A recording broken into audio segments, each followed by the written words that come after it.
Hello friends, आज की video में चालाक टॉम कहानी को पढ़ेंगे। इस तरह की कहानियाँ पढ़ने व देखने के लिए आरडी की कहानियाँ चैनल को सब्सक्राइब करें, कमेंट करें और शेयर करें। चालाक टॉम।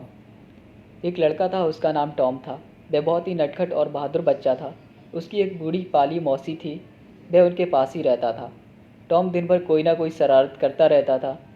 पाली मौसी उसकी शरारतों से परेशान हो जाती थी, लेकिन टॉम की चतुराई देखकर उनके ओंठों पर मुस्कान भी आ जाती थी।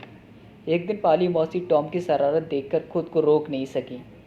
उन्होंने टॉम को सजा सुनाई कि उसे घर की बड़ी सी चार दीवारी पर सफेदी करनी होगी। सर्दी के दिन थे, चारों ओर गुनगुनी धूप फैली हुई थी।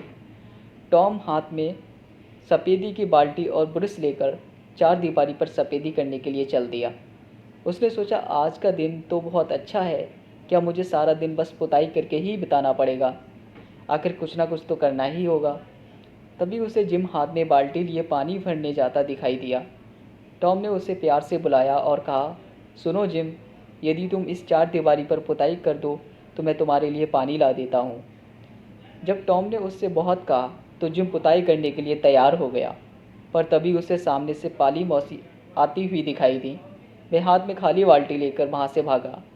टॉम बेचारा उदास मन से फिर पुताई करने लग गया, पर अभी भी उसके मन में उम्मीद बंधी हुई थी। कुछ देर बाद उसे बेन रोगर्स सेब खाता और स्टीमर चलाने की नकल करता हुआ वहाँ आता दिखाई दिया। उस समय टॉम चार दीवारी के एक हिस्से की पुताई करके कलाकार की दृष्टि से उसे देख रहा था। बेन ने सहानुभूति से पूछा, अरे टॉम, आज तो तुम्हें बहुत काम करना पड़ रहा है। टॉम ने मुस्कुराकर कहा, काम? तुम इससे काम कह रहे हो? अरे ये काम थोड़ी ना है। रोज़ रोज़ चार दीवारी की पुताई करने का मौका कम मिलता है। मैं तो पुताई करने में बहुत खुश हूँ। बेन सोचने लगा, आखिर पुताई करने में ऐसा क्या है।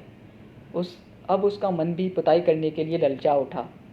उसने टॉम से कहा, टॉम, ज़रा मुझे भी पुताई करने दो ना। टॉम ने नखरे दिखाते हुए कहा, नहीं बेन, यदि ज़रा भी गड़बड़ी हुई तो पाली मौसी मुझे बहुत डांटेगी। अभी जिम और सिड भी पुताई करना चाहते थे, पर मैंने साफ मना कर दिया। अब बेन ने और भी विनम्र होकर कहा, देखो टॉम, मेरी बात पर यकीन करो, मैं बड़ी सावधानी से पुताई करूँगा, कुछ भी गड़बड़ नहीं करूँगा। इसके बदले में मैं तुम्हें अपना सेब भी दे दूँगा। टॉम बोला, अच्छा ठीक है, ध्यान रखना कि कुछ गड़बड़ ना हो। अब बेन खुशी खुशी पुताई करने लग गया। थोड़ी देर बाद टॉम के और भी दोस्त आ गए। वे भी टॉम को चढ़ाने का प्रयास करते थे, लेकिन किसी न किसी तरह टॉम की बातों में फंस जाते। जब एक लड़का थक जाता तो दूसरे पूरे उत्साह से ब्रश लेकर पुताई करने में जुट जाता। दूसरी ओर टॉम एक तरफ बैठकर उन लड़कों के काम को देख रहा था और बैठा बैठा निर्देश दे रहा था कि ऐसे नहीं, ऐसे करो। लड़के सोचते कहीं उनके हाथ से ब्रश न छीन लिया जाए, इसलिए वे टॉम के प्रत्येक आदेश का पूरी तरह से पालन करते। इतना ही नहीं, जो जो बच्चे पुताई करने का अवसर प्राप्त करते, वे टॉम को अपनी प्रिय चीज़ें भी देकर खुश रखने का प्रयास करते। अब टॉम खुद को दुनिया का सबसे अमीर आदमी समझने लगा। कुछ ही देर में चार दीवारी की 3 बार पुताई हो गई और चार दीवारी एकदम जगमगाने लगी। अब टॉम की खुशी का ठिकाना नहीं था। वह दौड़ा दौड़ा मौसी के पास पहुंचा और उत्साह भरे स्वर में बोला, मौसी, अब तो मैं खेलने जा सकता हूँ ना? अरे पहले पुताई तो पूरी करो, मौसी ने कहा।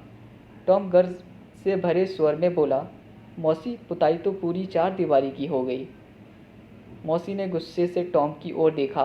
टॉम बोला, झूठ नहीं बोल रहा हूँ, सचमुच पूरी चार दीवारी की पुताई हो गई है। जब पाली मौसी ने चार दीवारी को देखा, उनके आश्चर्य का ठिकाना न रहा। उनकी आंखों में आंसू आ गए। उन्होंने टॉम को गले लगा लिया और बोली, अरे वाह टॉम, मैंने तो सोचा भी नहीं था, तुमने तो सारा काम इतनी जल्दी कर दिया, और वह भी इतनी सफाई से।